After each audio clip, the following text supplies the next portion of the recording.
Good morning, students. Today we'll start with a new poem, A Legend of the Northland by Phoebe Cary. Before we start with the poem, we must understand the theme on which this poem is based. The poet wants to give us a very good lesson that we should not be greedy in our lives. Because if we are greedy, then God does not like this, and it is a sin in the eyes of God. And surely and shortly we are going to be punished for this sin. So it is better to leave the greediness and throw it away and be satisfied with what we have or what God has given to us. So this is Kendriya Vidyalaya Vidya Setu, Upper Camp. Name of the poem is A Legend of the Northland, and this is me, Mrs. K. Amar, teacher English of KV Upper Camp. Will teach you this poem today. But before that, we must know what is the theme of this poem.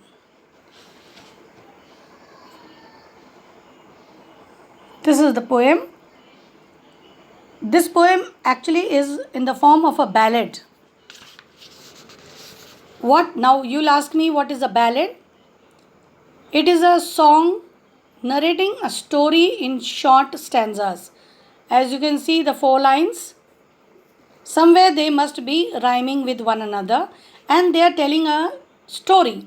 So whenever a poem, it tells a story, it is a ballad. Ballads are a part of folk culture or popular culture and are passed on orally from one generation to the next. So this poem is a ballad. It is based on the theme that greediness is a sin. Greedy people do not deserve the blessings and the comfort of human beings. Human beings should thus acquire the quality of kindness, fellow feeling, and empathy. In this poem, the little woman's greed, it stopped her even from sharing her smallest piece of cake with a hungry saint named as Peter. And when I am going to teach you the last part of this poem, then I'll tell you that she got the punishment, a very severe punishment from him because of her greediness. So first I'll only recite the poem in front of you, and then there are 16 stanzas in this poem, and I'm going to take only 8 today, and the story will continue day after tomorrow again. Away in the Northland, where the hours of the day are few, and the nights are so long in winter that they cannot sleep them through, where they harness the swift reindeer to the sledges when it snows, and the children look like bear cubs in their funny furry clothes. They tell them a curious story. I don't believe it's true, and yet you may learn a lesson if I tell the tale to you. So tale here means a story. Once when the good Saint Peter lived in the world below and walked about it preaching just as he did, you know. So his work was preaching because he was a saint. He came to the front door of a cottage in traveling round the earth, where a little woman was making cakes and baking them on the hearth. And being faint with fasting, for the day was almost done, he asked her from her store of cakes to give him a single one. So he asked the woman for a piece of cake. So she made a very little cake, but as it baking lay, She looked at it and thought it seemed too large to give it away. So when we give something to somebody, do we know pay attention to the size of that thing?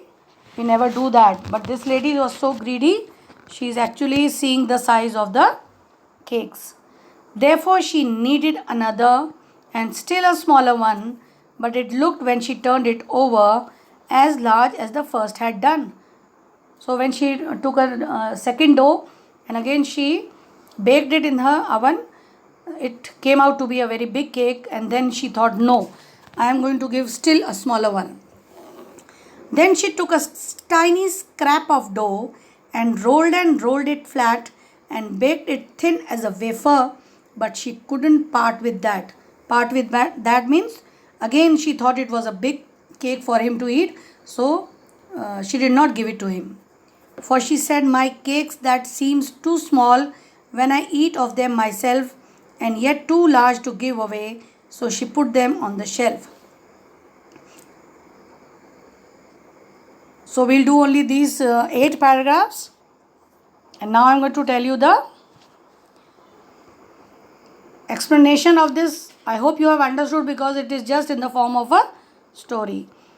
Away in the Northland means in extreme area of, means in the exterior part of Northland, where the hours of the day are few. The days are very short, the nights are very long, especially in winter season, that they cannot sleep them through because the hours of the days are so small, that so short that it continues till it is dark outside and they continue to sleep. So sleeping hours for them is very less, but the day hours are very small, means short.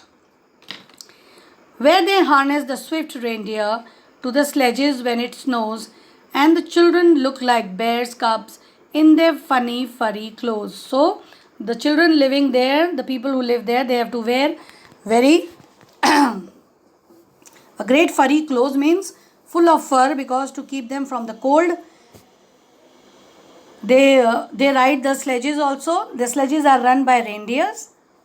They tell them a curious story. I don't believe it's true, and yet you may learn a lesson if I tell the tale to you. Now the poet is talking to us and he says, they tell them a curious story about that area. I don't believe it is true, but we may learn a lesson. When we are studying this poem, we learn a lesson, and that lesson we have to understand ourselves. If I tell the tale to you, the poet says, if I tell the story to you. Once when the good Saint Peter lived in the world below, means on the earth, and walked about it preaching, just as he did, it was his work to tell good things to others, to preach good things. He came to a door of a cottage in traveling round the earth. So during his traveling, once upon a day, he came to a cottage where a little woman was making cakes and baking them on the hearth. Now what is a hearth? The fire where she was baking those cakes. And being faint with fasting, for the day was almost done, he asked her, being faint with fasting, Saint Peter was actually, he did not have anything to eat. He was very, very hungry because the day was already now the sun was setting down. He asked her from her store of cakes to give him a single one. He just asked for a single cake. He requested the lady to give him that single cake. So she made a very little cake. Little here means a very small cake. But as it baking lay, but when she put in the hearth to bake, she looked at it and thought it seemed too large to give it away. So the greed was in her mind, and she thought that piece of cake was too big for him. Therefore she needed another. Then again she took another dough. But this dough was a very small one. But when she baked it and it became a cake, it became as large as the previous one. Then she took a tiny scrap of dough. Scrap means a small, very small scraping piece. Means when you scratch something. And rolled it flat. This time she did not make it a round dough. It made it flat so that it does not grow. and baked it thin as a wafer. It was very thin, but still she couldn't part with that. How greedy this lady was, that still she could not part with her this thing, the cake. For she said, my cakes that seem too small when I eat of them myself. This is what she is thinking, that when I eat these cakes are very small for me. But when I give it to somebody else, they become very big. So, children, till here I have done. Tomorrow again I am going to, day after tomorrow again I am going to continue with this poem. And then we'll do the other part, like literary devices and all these things, the rhyme scheme and all. But if you have not understood, then please tell me on my personal number. I'll explain the poem to you again. Thank you and have a nice day.